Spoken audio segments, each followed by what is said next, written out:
to another episode of Cooking with Deborah, the only cooking show on the internet that I've ever seen. Are there others? I'm going to assume not. I think I invented this entire format all by myself. Now what I'm cooking today is a delicious dish called chicken fricassee. It's sort of approximately chicken fricassee. I'll say that we've got a little bit of tweaking from what you conventionally expect from chicken fricassee, but don't even worry, this is how I make chicken fricassee.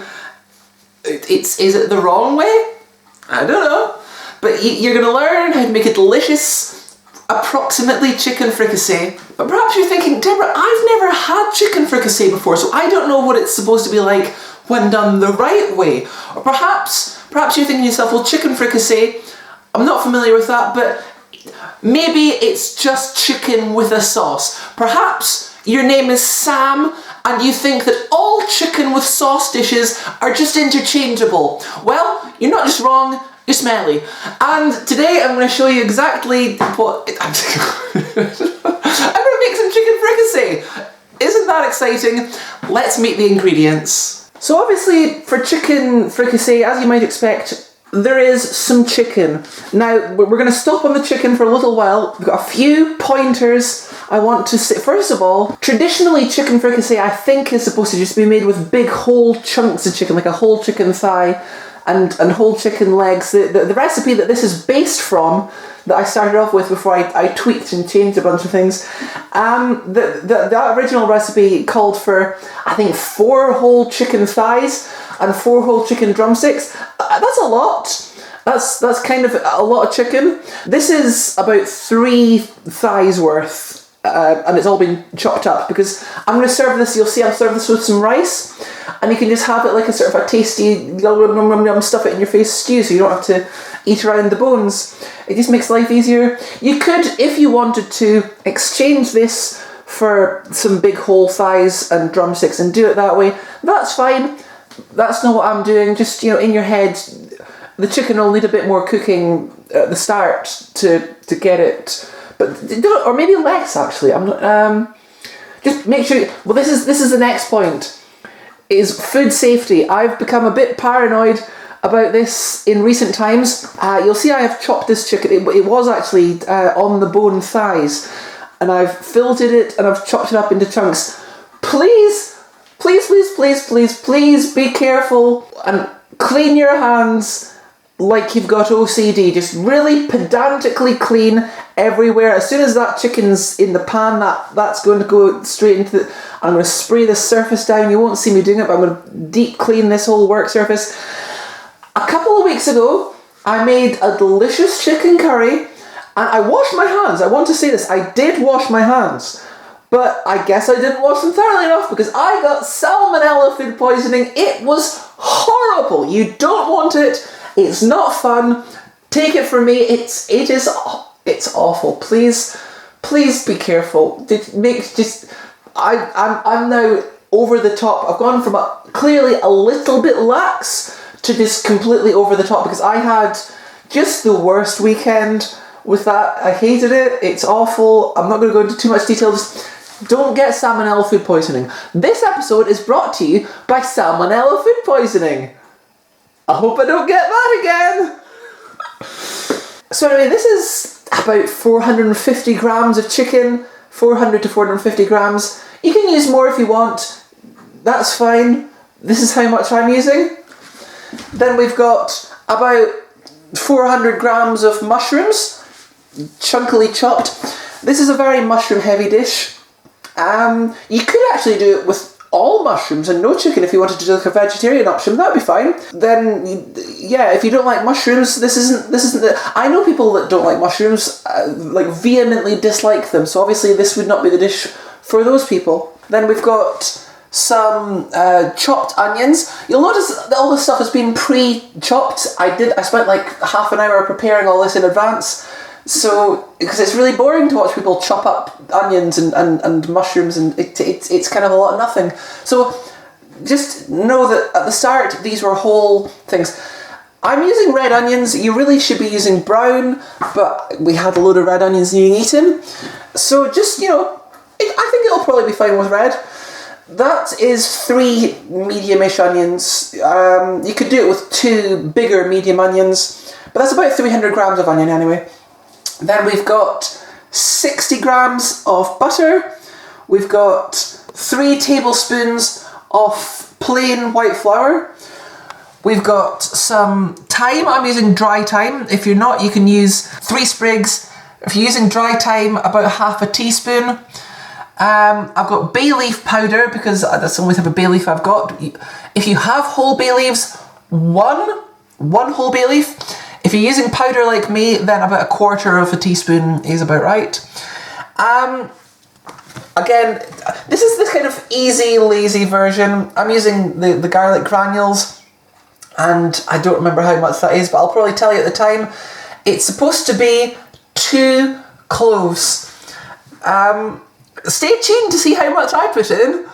I've not written it down, so we'll find out later on. Then we've got our old friend salt and pepper, and we've got, now it's supposed to be cream. A lot of this video is it should be, but I'm using, I don't know what to tell you. This is what I'm making. If you want to make this exact dish, this is what I'm using. If you want to substitute this for double cream, go for it. That's where it should be. But I am on a diet. Okay, so I've gone back and I've checked, because I think at the ingredient stage you need to know what you need to know. Half a teaspoon of thyme or 3 sprigs, quarter of a teaspoon of bay leaf powder or 1 whole bay leaf, half a teaspoon of garlic granules or 2 cloves of garlic if you're doing it. So that's the conversion rate. That's what we're using. Also, I haven't mentioned yet, there's 3 cups of chicken stock over here. That's going in later on. 3 cups is about 710 millilitres. So that's it. That's the ingredients. Let's make some food. Oh yeah. Also, I wanted to point out, as part of my drive to just not get salmonella again, I'm being super careful. You notice I've not got my nails done. I've not got any rings or bracelets on. I'm just being super careful because I don't want to get food poisoning again. Let's get cooking. So here's our utensils that we're going to be using for this is all you'll need is a big sort of skillet or frying pan and a decent sized saucepan with a lid. Last time, you might remember if you saw the previous episode where I made macaroni and cheese, I lost the lid to the saucepan I was using. Today, I have not. I've looked that out in advance. I learned from my mistakes. So yeah, so we're going to put it on the hob. It's the front left one we're using. You can, other hobs are available, whatever you prefer. But this is a big pan, so it's on the big ring. And we're going to melt the butter. That's the first step. I'll just chuck that in and pop that into the sink. Throw that on the floor. Oh. I'm not a good thrower, but I'll just pop that in the sink properly. Yeah, we're going to melt the butter. I might make a small cut somewhere in here just to, because this might take a while. No, I want you to have a good idea of how long it takes to. I will skip some of the longer. There's a bit where it's like half an hour on the hob just doing nothing. We'll cut that bit, but then I'll probably go off and do other things while that's happening. It is actually melting reasonably fast. So yeah, I'm just sort of think. Obviously, you could do this dish. I was saying earlier, you could do this vegetarian if you remove the chicken and added extra mushrooms. That wouldn't be chicken fricassee, that would be mushroom fricassee. But I'm trying to think, would this be doable for a vegan dish? So I do know some vegans. Maybe what's the vegan equivalent of cream? I genuinely don't know. I mean, I guess there must be something. So they surely eat creamy dishes, so there must be something that's like cream but not cream. So yeah, if you use that instead of the cream / creme fraiche, and probably you could use like margarine instead of butter. Yeah, I don't know if that would be as nice or not. It'd probably be fine. I think once you've got the mushrooms and everything, and the herbs and stuff going on, you'd probably be. Obviously, you need to use vegetable stock instead of chicken stock if you're doing a vegetarian or vegan version of this. That's not what I'm making today. I'm just doing it chicken style. Open chicken style. Oh yeah, there's another point I was going to make. The recipe that I modified into this dish called for wine. I don't know what sort of wine it was. White wine, I imagine. Half a cup of white wine, yeah. Here's the thing. I don't really do wine. It's not really a thing I know anything about. So I just don't bother. I will tell you, if you want to have half a cup of white wine, then I will tell you, if I can remember, at what point you need to add the wine. If I forget when I'm filming it, there'll be a caption on the screen as I'm editing it. The butter's melting though. So we're very soon going to be chucking in the chicken. It's getting quite frothy here. Yeah, I think that's about ready for the chicken in now. And this is going to go straight in the sink and get washed. So that's the chicken in. I'm going to put this in the sink. I'm also going to wash my hands again because I've tucked some things in. You're missing out on this, but I've got great. Fortunately, I don't know how well I can. As the doctor and the nurse, I've got like the first-hand information available on the correct way to wash your hands. So like it's proper like medical level hand washing that's going on back here. There's probably a tutorial online, but you don't need me to show you how to wash your hands. I'm sure you're smart enough to figure that out for yourself. I am now going to clean this work surface because I'm super paranoid about. I need to keep this moving probably. I'm really paranoid about this salmonella. Honestly, I'm not exaggerating. It was so bad. Like the stomach cramps, awful. Other symptoms that are not really appropriate for mention while cooking, also awful. But to be honest, I think the stomach cramps and the sort of the feeling of nausea more than anything else, is sort of horrible waves of nausea and exhaustion. I slept half the day on Saturday 2 weeks ago. It wasn't fun. I'm going to be honest. I did not much care for it. So I'm just being a bit more cautious than I probably otherwise would. This cloth's going to go straight in the wash and it'll clean any other surfaces with it. I just don't want the salmonella again. I don't want it. I don't like it. It's not my favourite. That's going to wash. And clean again. It's not really bubbly. The downside is I do need to keep this moving. Fortunately, butter is quite a good slippy oil, so it's not that likely to stick to the pan. So basically, you want this chicken to cook so that it's nice and sort of goldeny brownish, a golden brown tinge to it. If you're cooking whole thighs and drumsticks, the recipe that I had implies you probably don't need to cook it all the way through at this point because it does get stewed for like a half hour. So it's probably I think you want to have all the outside surfaces cooked. And maybe sort of golden brown just for taste as much as anything else. So that's generally the idea. You want the outside cooked now, and then the stewing later on will cook the inside nice and nice. Yeah, have you ever had this dish before? I'd be. Are you a sort of person who has cooked this before and they're horrified at the little modifications that I'm making to this recipe? Maybe. I don't know. Honestly, I've had this now, I think this is the third time I've made this. And I've not made it for a while, so I've had to check. I've got my recipe back out because it's ages since the last time I made this. But yeah, it's really nice. The creme fraiche, that wasn't my idea. But it honestly it tastes the same when you use creme fraiche instead of cream. Obviously the raw ingredients taste different. If you eat creme fraiche, like a spoonful of creme fraiche tastes a bit like plain yogurt, and a spoonful of cream tastes like cream. But once it's in this is already sticking little bits to the bottom. We're not far off here where we need to be. And once I'm done with this, I'm going to stick it in here. And then we're going to cook some other things in the butter. So that's going to be the next thing that's going to happen. Hopefully my sort of extra pedantic bit with the chicken hygiene doesn't sort of take away the slightly chaotic nature of the... I mean, if you're coming here for a really sort of high-end professional cookery tutorial, you should be able to, in theory, follow along with these directions and make a dish. But at the same time, you don't... it's good. You're going to have the version that I've made. It's maybe, you know... The thing is, I think it's nicer with recipes to make your own modifications. If you like this, you don't like that, just tweak it up a bit, and you can still call it the thing that it is. And I think that's absolutely fine.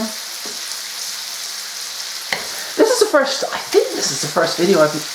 No, it's not the first video I've made this year. It's the first video I've made in ages. You might have noticed I've not been around much this year. I feel like maybe I should. I had a big successful video last year, and then I've just kind of I've been in a bit of a rush, I guess. I mean, I mentioned that in my New Year video. Not quite got myself out of that yet, but you know, I have some ideas for videos. A lot of them require sewage to make stuff first, and he's I don't know what he's up to. He's doing stuff, and it's occasionally there'll be an update saying, hey, the videos are coming soon, and I'm like, are they? Who knows? Now this is very nearly done now, so I'm just going to make sure there's no sort of... there's a few pinkish bits left, so I want to make sure it's all cooked nice. Because similarly, you want your chicken to be cooked through as well. It's not just the preparation part, it's the cookery part. It doesn't need to be cooked all the way through at this point, but you do ideally want the outside to be cooked. Just so that it's nice and got a nice sort of texture to it.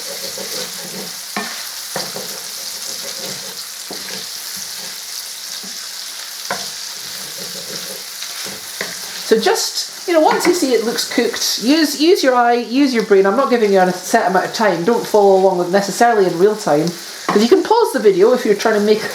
No, I don't think anyone is going to cook along with me. You can if you want.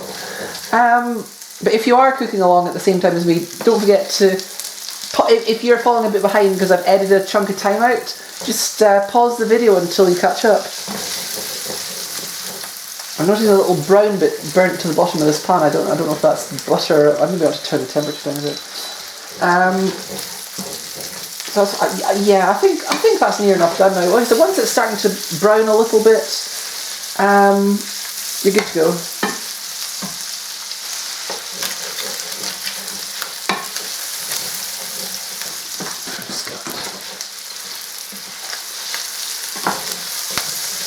Okay, so now we'll pop the temperature down.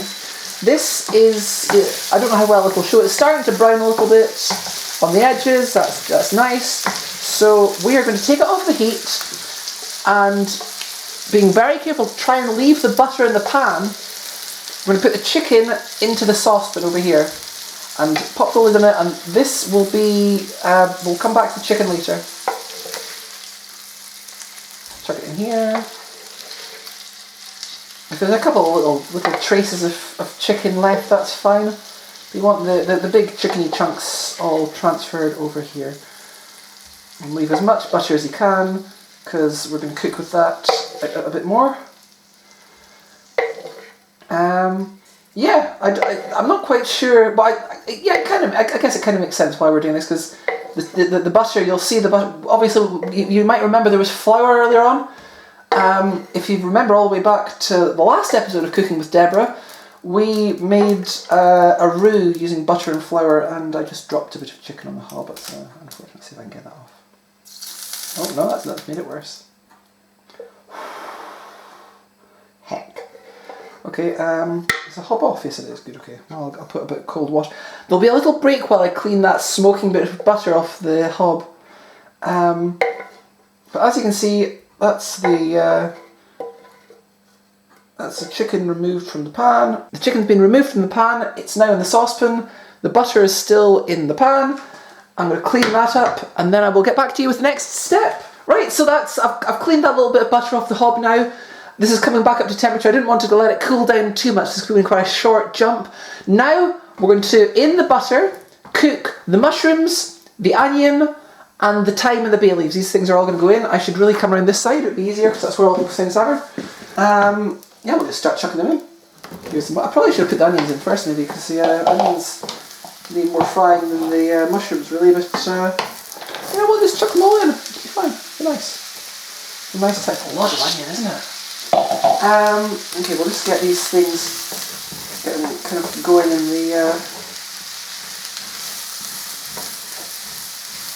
get them going here, that's fine. I'll put these into I've got a separate bit of sink set up for the things that aren't covered in chicken juices are in the basin, and the things that are directly in the sink to right. So thyme, I said half a teaspoon. You don't have to be exact with this. It's not. It's an art rather than a science, you know. So like if a little bit more goes in, that's fine. And let's get this all come together. Oh, that's a nice thyme smell coming now. The thyme has run out. Do you remember that from Thrice Upon a Time? I planted a thyme plant in my garden the year before last, and it died last year. I was really sad about it. Might have been like the year before last. It was a couple of years back I planted it, and then last summer it just sort of died. I'm pretty sure I got 2 years use out of it. Yeah. So it must have been 2021 that I planted it, and it was great that year, although it got a little bit overgrown with the nasturtiums. That kind of killed off half of it, but the rest of it was absolutely fine. And then the next year, 2022, it was great, got loads of thyme out of it, and then last year it just died, and I don't really know why. I'm a bit sad about it. So I'm back to using, I was using fresh thyme for a while, and this is the first time I've done this using, what's the odd spoon? So I'm popping in now a 1/4 teaspoon of bay. It's quite old, this dry bay leaf, so I might put a little bit extra in just for good measure. You don't want to go too much. Oops, that's got all over the table. It does still smell quite strongly of bay, so it's probably fine. So I want to do this for about 5 minutes. So I guess I'm going to have to keep you entertained for 5 minutes while I'm cooking this. Yeah. What is your favourite mushroom? I might edit a little bit of this out. Just know that I've set a timer for 5 minutes. So when your 5-minute timer runs out, I guess you're done. I will try and keep as much of this in as I can. I don't want it to get too boring. Yeah. Do you like mushrooms? I like mushrooms. But as I said, I know one person in particular who hates mushrooms. Like if you mention mushrooms to her, she'll be like, oh no. And then you say, oh yeah, I cooked this thing and it has. She's like, all right, okay, and it's got some mushrooms in it. Oh no.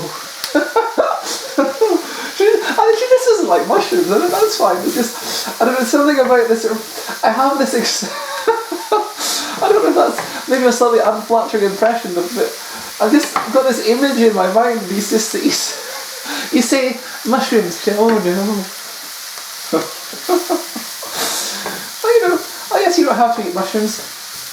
I don't think you could do this dish without mushrooms. I think you need mushrooms. Yeah, I mean without the mushrooms it is just chicken with sauce. And then you're back to being Smelly Sam again, who thinks all chicken sauces is the same thing. And it's not. Chicken with sauce can be many things. I've made chicken fricassee, I've made chicken satay, I've made chicken chaussure, I've made chicken provençal, and all of those things were completely different to each other. None of them are the same. I've had supreme of chicken, it's different again. Always, oh my goodness, it's a shame you don't have the smell feature, because this smells so nice, the mushrooms and the herbs combine in a very tasty way. Now, you might notice that the bottom is getting a lot of kind of stuff stuck to it, but we are going to deal with that eventually.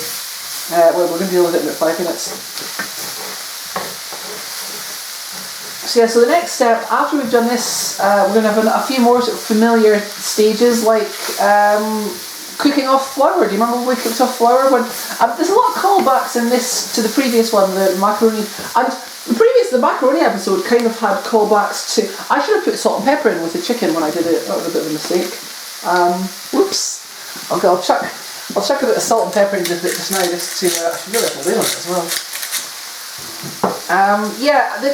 I'm a little bit chaotic. So yeah, when you're frying the chicken, probably put a little bit of salt and pepper in them just for there for now. Yeah, I forgot the salt and pepper because it's up on top of the shelf. I just had it there for so you could sort of see it when I was doing it, but I kind of forgot it was there. But it's fine, there will be more salt and pepper going in later. It's just sort of lightly seasoned there. To be honest, I don't think it matters as much with this version. If you're doing it with like whole legs, you probably do want to season the chicken before you fry it. But when it's little chunks like this, I don't think it's just little chunks, isn't it? So I wouldn't worry too much about that.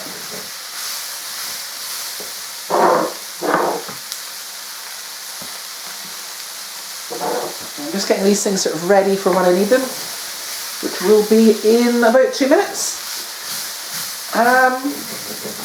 Yeah, what else is useful to bring up at this point? Do I have any other helpful information while we're cooking off the mushrooms? Probably not. Incidentally, I'm making. You might think there's quite a lot of this. This should be about four portions. We should get out of this. This one bit of mushrooms isn't particularly cooked. I don't know why. All the rest of it's looking really nice and it's a really nice colour. This with the mushrooms, except this one.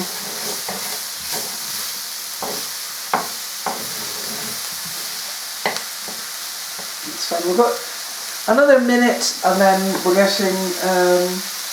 Okay, no, another minute. That's us. We're done. Okay, so now I'm going to chuck in the garlic for 30 seconds. I don't have a 30-second timer, so I'm just going to wing it. Garlic. A little bit of garlic there. Let's add a tiny bit more. I always think, to be honest, the recipe is more a sort of framework. You want to. That's just immediately sticking to the bottom. Don't worry about the stuff sticking to the bottom. We will unstick that eventually. I'll see if I get some butter out of it, because by this point the butter is kind of soaked into the mushrooms, but it is present, so don't even worry about it. So I know there's a lot of we'll call it steam coming out of the pan. Does that feel like 30 seconds yet? A little bit longer. I'm going to chuck the flour in, and that's going to immediately stick. I'll try and sprinkle the flour over the mushrooms so that it gets as much of the butter out as I can. And this will hide the garlic. Don't worry about it. It's there. It is useful in the recipe. Let's have a bit more garlic in there just in case that doesn't come off the bottom. Yeah, you just, like I said, you just use your feelings, use your thoughts. That's going to be 30 seconds now. So I'm going to chuck the flour in, and I'm going to set a timer for this one for 1 minute. And yeah, so basically this is all going to clump into a big old mess. But hopefully it'll soak in it, and it's going to stick to the bottom of the pan. But don't worry, it's supposed to do that. It's I'll just try and get as much of the butter as I can to go into the flour. I probably should have just let the flour stick to the bottom, but yeah. So basically, the butter should turn this sort of the flour should kind of go darker as it soaks up the mushroomy butteriness, and so try and cook it off as much as I can. And this is, like I said, 1 minute to cook off the flour, and then we're going to. You'll be thinking, Deborah, you've ruined this. Look, all this rubbish is stuck to the bottom of the pan. You made a big old mess. This can't be tasty. This isn't going to be delicious. Well, it shows what you know, because this is exactly what. Okay, that's a minute now. I feel like the flour isn't quite. There's a few bits of loose flour still in here. So I'm just going to give it shut up, I know. I'm just going to give it a few seconds longer. I suspect the garlic had more than 30 seconds, because that minute was a lot shorter than I was expecting it to be. Yeah, that's near enough done now. Great, so the flour has been cooked off. And I am going to now chuck in my stock. God, this one over here, I'll just do it from over here. I'll put it all a little bit to start with. And this is the fun bit, you deglaze the pan, you get all this rubbish. That's fine, I've locked the hob with the. Basically, you get all this rubbish and you unstick it using the liquid, and this is called the fond. No, that's the fonds. So yeah, this is what you do. You just sort of get the liquid and you unstick the bottom of the pan. All the rubbish that you've been worrying about I'm doing it little by little just so I can see what I'm doing. So I want to get all this. This is all the flavour. This is all the deliciousness. There's all this sort of burnt garlic and butter and flour and all the stuff that's stuck to the bottom of the pan. It's going to all come out, and then we're going to cook it for how long? We're just going to cook it for a while until the pan's clean. This saves you time later on because you don't have to clean the. Well, you still have to clean the pan, but the stuff that you would be cleaning off it is the delicious flavours. So you just want to stir this until it's until the pan's clean, really, and then we also I was going to say put all the stock in, but to be honest, I think it's probably going to be because we're transferring this. Once this is done, this is going in here. So it might be easier if it's not too wet, and we'll just put the rest of the stock in. So just use enough stock to clean the bottom of your pan, so we can transfer it. This is it's nearly there. It's still got a bit stuck to it. I'm going to turn the heat down on it just to. Oh no, because I can't turn the heat down because it's locked. Okay, that's too hot. So use a wet fork just to unlock that. It's a little life hack there. If your touchscreen buttons are too hot, just a bit of wet metal. Maybe dry metal works as well, I don't know. That's usually my technique, is a wet fork or a wet knife. Just push the button with that. So that's just about done now. With this nice, chunky, thick mixture. Very thick, actually, yeah. So we'll... I'll put the heat off, actually. And I'm going to transfer this into the pan of the chicken, and then I'm going to do some other things. I'm just going to check the recipe, make sure I've not forgotten anything.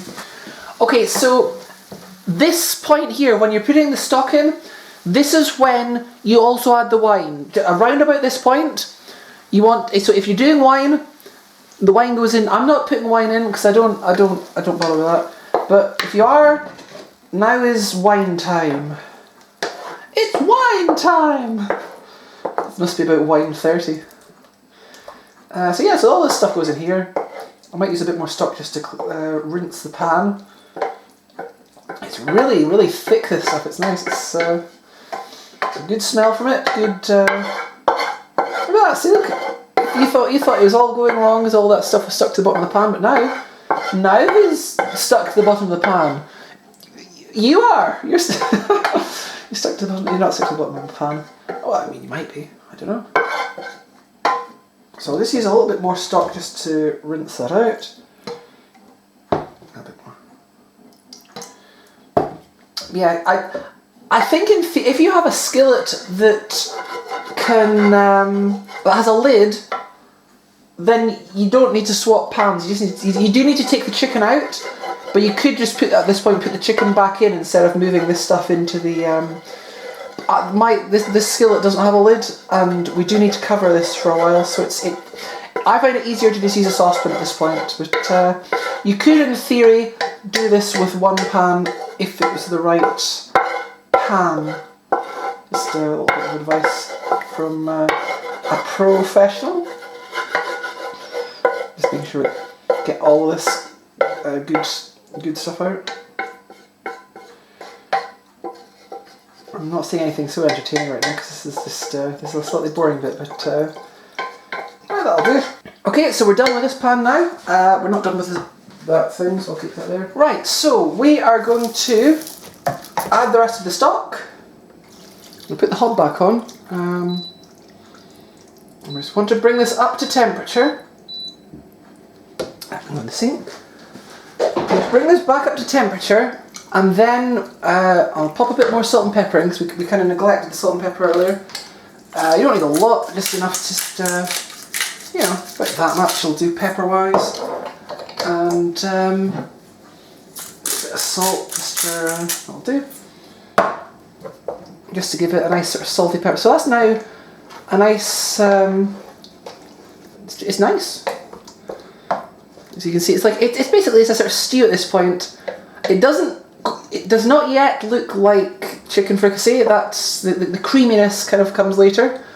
But we're going to bring this up to boil, and then we are going to go off on a little side quest while this is, because we can multitask, because there is now a half hour between this point and the end, just so you know.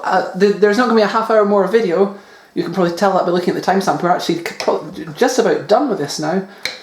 But there is a few more steps, as you will see. I'm going to bring this up to the boil, and then we'll let it simmer. Right, there has been a little time jump, just because I don't. It's very boring to sit watching this come to the boil. Obviously, you are going to need more time than you're seeing for yours to come to the boil if you're trying to follow along with this. But just remember, if I get ahead of you, just pause me for a while. I doubt anyone is using this to. I just think this is interesting. Just whatever purpose you've got. If you want to cook along with me, you can. Just know that you will have to pause every so often to accommodate the fact that I am editing the boring bits out. But yeah, basically we're waiting for this to start bubbling, and yeah, right, that's starting to bubble now. I know a little bit more bubbling going on before I turn the heat down and put the lid on. But we're just about there now. Make sure all these bits on the side are back in the pan.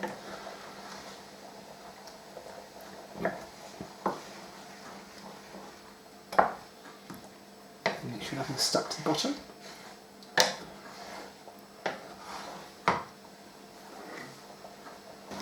Right, that's now bubbling away to itself, so I am going to just let you see that it's bubbling. Bubble, bubble, bubble, you see? See how it's bubbling a little bit? So it doesn't need to be heavy boil or anything like that, but I'm going to now stick the lid on. I'll turn the temperature down to 2. And I will get back to you. I'm going to go and, well, you'll see. Let's join me over here, and I'm going to do another thing. Wait, before you join me over there, don't forget to set a timer. 10 minutes. We're coming back here in 10 minutes. You going to come back in 10 minutes? Don't forget. Right, you join me over at the other side of the kitchen, where I'm going to make some rice to go along with the chicken fricassee. This is the whole plan.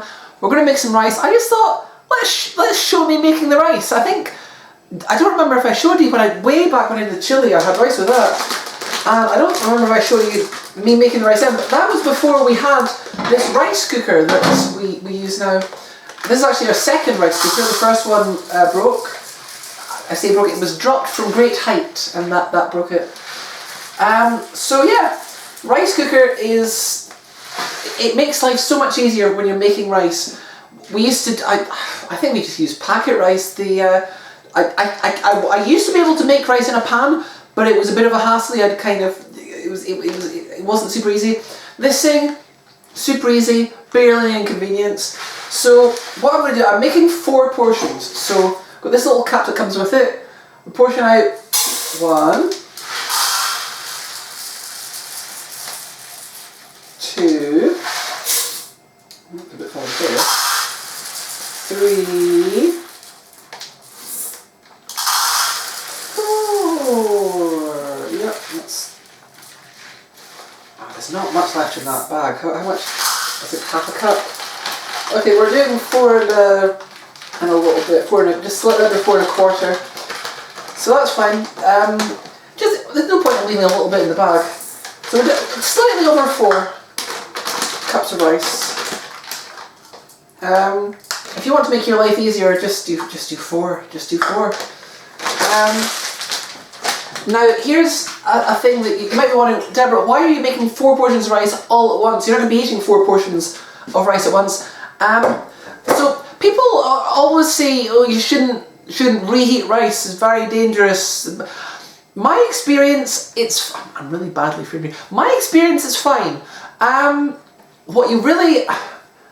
If you reheat your rice, you want to cool down the stuff that you're not eating as fast as possible, because it's when it's at room temperature rice, that's when the nasty bacteria kind of does really well. When it's freshly cooked, it's fine. When it's refrigerator temperature, it's fine. So you just want to cool it down as fast as possible. So once the rice is cooked, this will happen off screen, but once the rice is cooked, I'll portion out what I want, and then I stick the rest in the fridge immediately, and I've never had any problem with that. You might want to be more cautious. I know I've been going about being cautious with the chicken, so I mean, hopefully that'll tell you that it's probably fine if super cautious. Anyway, I'm just going to go and clean this rice over at the sink, and then we'll stick it on. Wait, Deborah, I thought your kitchen sink was full of dirty dishes from when you were cooking the chicken. That's not a continuity error. That is an Easter egg. Yeah, full disclosure, I'm not. Don't tell future me, or well, technically she's past me actually, that I'm telling you this, but I'm not filming this quite as in sequence. I reckon I've got time in 10 minutes to get this done. Just to give you if you're doing this in real time, you should be able to do this. Obviously, you're not going to be blethering about how the rice cooker works and reheating rice, so you're going to have a bit of a time advantage. I think I can get this done within 10 minutes. So basically, you've got your rice. We just want to rinse the rice a bit. I give it a fill up the bowl with water, and I sort of stir it with a plastic spoon that comes with it, so I don't scrape the Teflon off. And then I'll stick it through the sieve. I'll run the tap over it, and that generally just to clean all the excess starch off it, really. The rice, I wouldn't say the rice is particularly dirty. I mean, it's very cheap rice. This is the cheapest rice. We used to have easy cook rice, and you didn't need to clean that at all. You just stuck it in. But we've kind of downgraded because everything's very expensive these days. But to be honest, this is pretty nice. It's the rice cooker.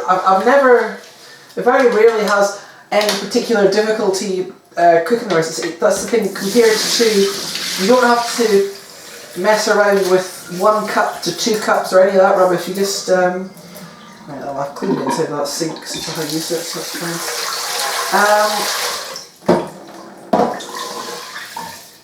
Yeah, when you're doing it manually, it's quite loud. When you're doing it manually, it's you got to 1 cup of rice, 1.5 cups of water, or whatever. I don't even remember what it is because I've not done this for such a long time. But yeah, the rice cooker has little. It's got these little. Oh, I don't know how well that shows. Oh, there we go. You can see these little measurements on the things. So 4 cups of rice, you fill the water up to the little 4 that's embossed in the pan. At 4 1/4, 4 1/2, you just put 4 in a bit. It's a bit harder when you're using uneven quantities, but you can usually just about eyeball it.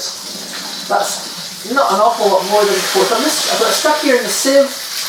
It's a shame it's the sieve we're using this time, because I'm sure everyone really enjoyed the way I pronounced colander last time, but I don't have any context in which I can say the word colander, so you just have to live without me saying that.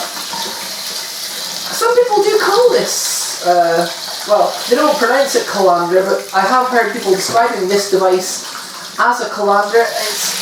I call this a sieve. So I'd be interested to know, like, what do you personally call this thing with a little mesh bit at the bottom and the, for straining? Because in my mind, this is a colander and this is a sieve. So I don't know. Is that universal? Are they both colanders? Are they both sieves? I don't know. I kind of lost. I had to do a little filming break there because my SD card was full. So yeah, it's I don't know how long I've taken, or I don't remember how much. I think this is quite clean enough now. So that is, your rice has been washed. My rice has been washed. The good thing is you don't need to worry about drying it particularly, because it's the total water combines. You see, you don't need to. If you're measuring, I don't know, like 3 cups of water, then you'd have 3 cups of water plus whatever stuck to the rice right now when the rice is wet. But as it is, it's just up to the line. So I'm going to fill up the lines now. I say to that I want to slightly past the line because it's that's enough. I don't want too much. But yeah, it's generally, I find that since I got the rice cooker, it very, very rarely does anything other than perfect rice. if you're doing these sort of slightly in between quantities, it can maybe be a little hit and miss. I might put a little bit more water in there, just a touch, to get past the line. But for the most part, I don't have much to any trouble with this. Whereas doing it the old-fashioned way with the on the hob, you had to be constantly watching it, and yeah, this thing, as soon as the water's boiled to nothing, it switches itself off. It's super convenient. And I hope that's fitted within 10 minutes, because now we need to go back and check on the chicken fricassee, which should be done simmering anytime now. Okay, so we're back. You can hear it's peeping. That just means it's time to take off the lid, and I'll pop that in the sink. Yeah, we're done with the lid now. Basically, turn it off. Yeah, so it's simmered now, 10 minutes covered. Gonna give it a stir. Turn the heat up a little bit and let it simmer for another 20 minutes. So you can be off doing other things. You can clean up your stuff, but there's nothing really now needing done for another 20 minutes. So you go do that. I'm gonna go clean up this various bits and bobs of kitchen stuff, and I will join you for the last step of cooking in 20 minutes time. Be there or don't.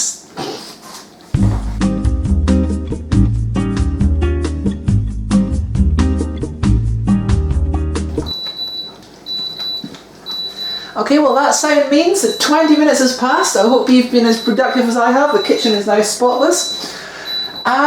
We're one final step to do, and that is everyone's favourite step. So right now we've got basically a gravy-ish chickeny stew, very rich, very tasty. But this is not chicken fricassee yet. This is just a very tasty. I mean, if you add the wine, it's slightly closer, I guess, but it's more French. But no, this is just not quite what we. This isn't it quite ready. We need to add one key ingredient, and that is the creamy cream. As I said at the start, it should really be double cream.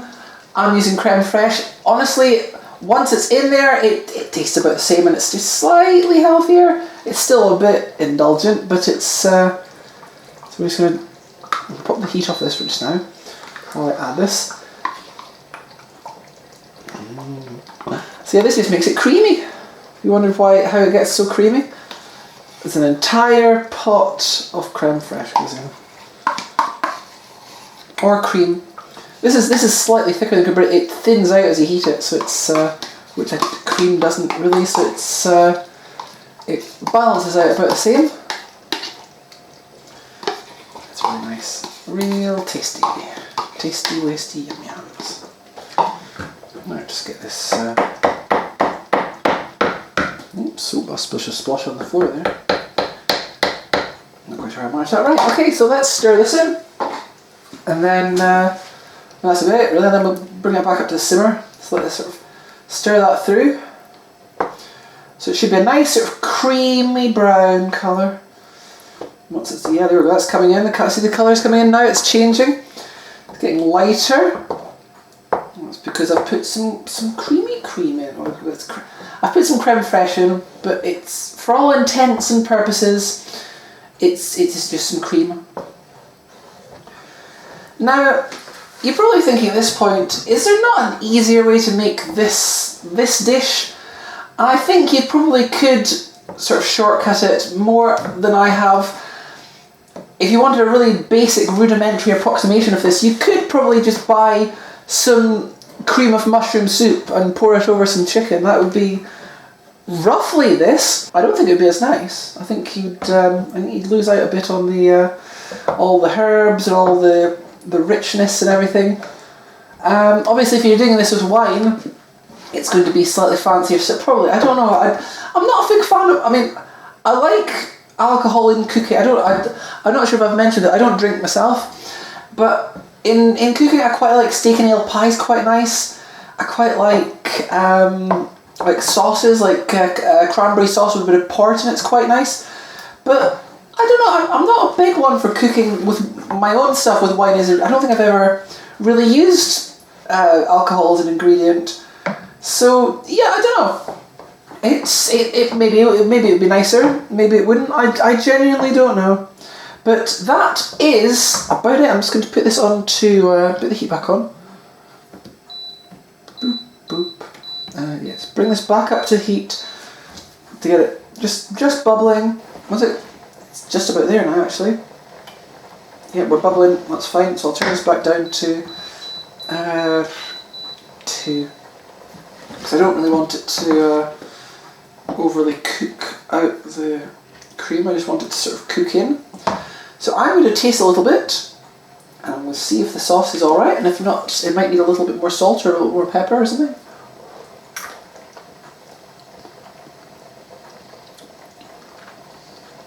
You know what, that's pretty, I'll put a dash more pepper in there. Teeny dash more salt. Not too much, about that much more. I think that is probably about it. Give this spoon a wash so I can check that again. That's pretty nice. That's pretty nice. The real tests of the of how good it's going to be is when we serve it properly out. Pretty close. We're pretty close. Just to get that to level out the creamy a bit.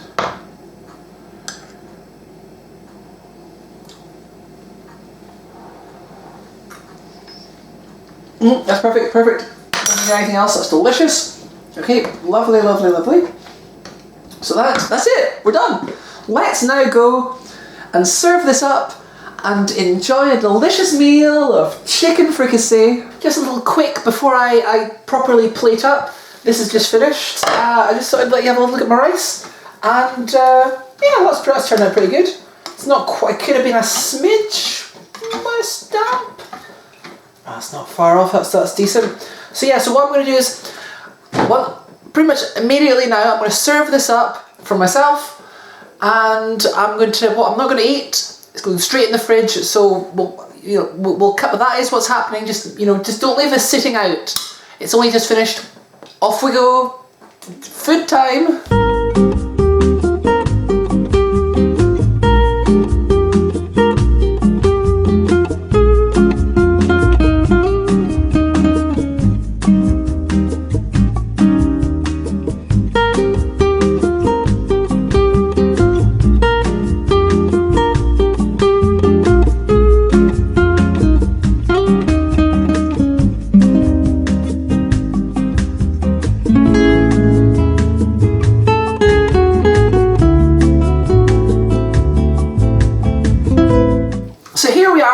Try to get the glamorous shot of it being served up, and of course I spilt a bit on the table because I'm clumsy.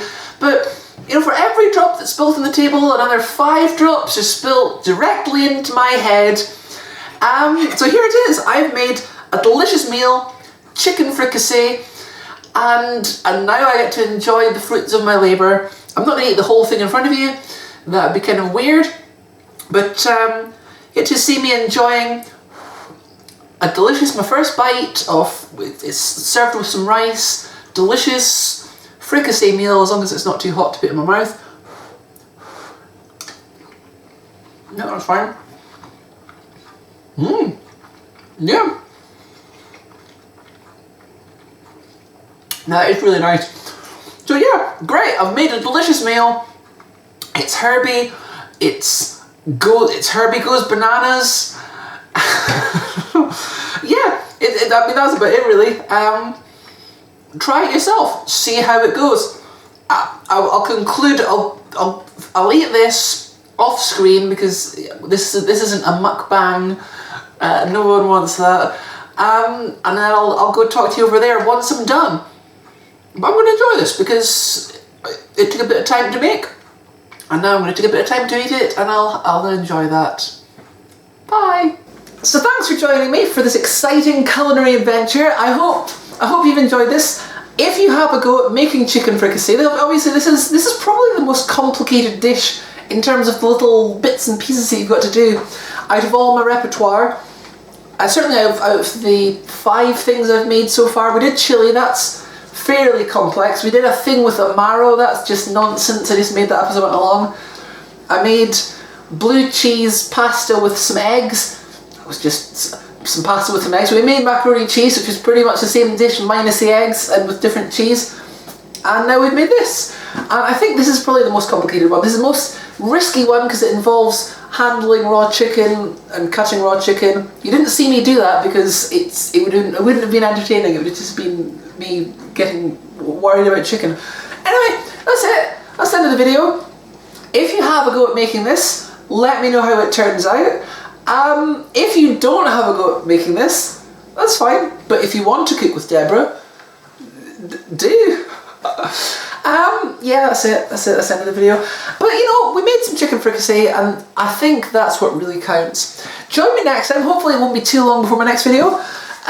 If you have any dishes that you'd like me to see me make, please keep them to yourself because I've got to just I can only really make the things I'm making anyway. That's kind of the rules. I'm going to enjoy over the next few days eating some chicken fricassee. Maybe you will too. Anyway, yeah, I'm kind of repeating myself. Thank you for watching. Have a nice day.